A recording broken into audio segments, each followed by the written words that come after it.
Good afternoon. My name is Vince Evans, and I'm an outreach specialist for the Cleveland Peacemakers. Hello, everyone. My name is Myesha Watkins, and I am the Executive Director of Cleveland Peacemakers. So at Cleveland Peacemakers, what we try to do is provide programming that serves underserved communities, communities most highly impacted by gun violence and other basic social drivers of violence. We try to address all of these issues. So we work in the hospital where if someone is shot, we go and we try to support them, connect them with resources, and try to prevent retaliation. We also, at the hospitals, we also go when the family is worked up and we try to calm them down so that they can successfully see their family without being removed by the security, basically. We also work in the community. When someone is shot, we go to the scene. We go to the scene to calm them down, to be a buffer between the police and the community so that the community can heal and the police can do their job. We also go through the community, we find out resources and we share them. We do community engagement where we engage the community. We give the community a voice so that we can figure out how to bring them what they need. We don't tell them what they need. We try to figure out what they say they need and how we can connect them and bridge them to the resources that would allow them to meet those needs.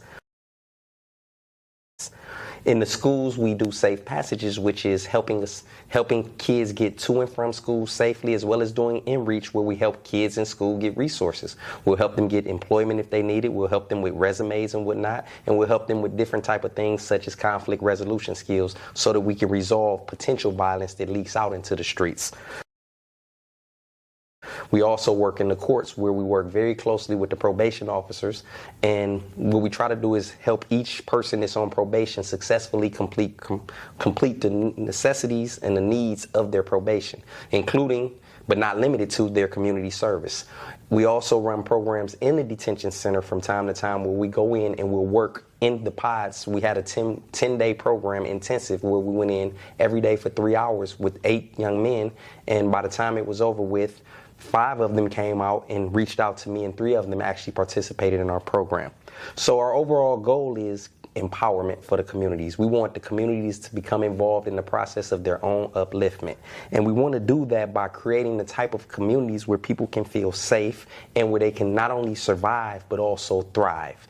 And that's what we try to do. We try to give young people the tools that they need to survive and thrive, and overall to restore a sense of safety to the city of Cleveland, period.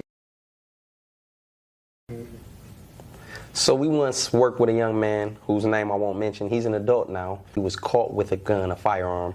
He was a general good kid. He had made a bad decision. He was put on probation. We worked with him through his community service, and throughout the course of that, he assisted us with like community engagement events such as community car washes, community gas giveaways and whatnot. And he eventually went on to go to college and came back and assisted us with other things moving forward.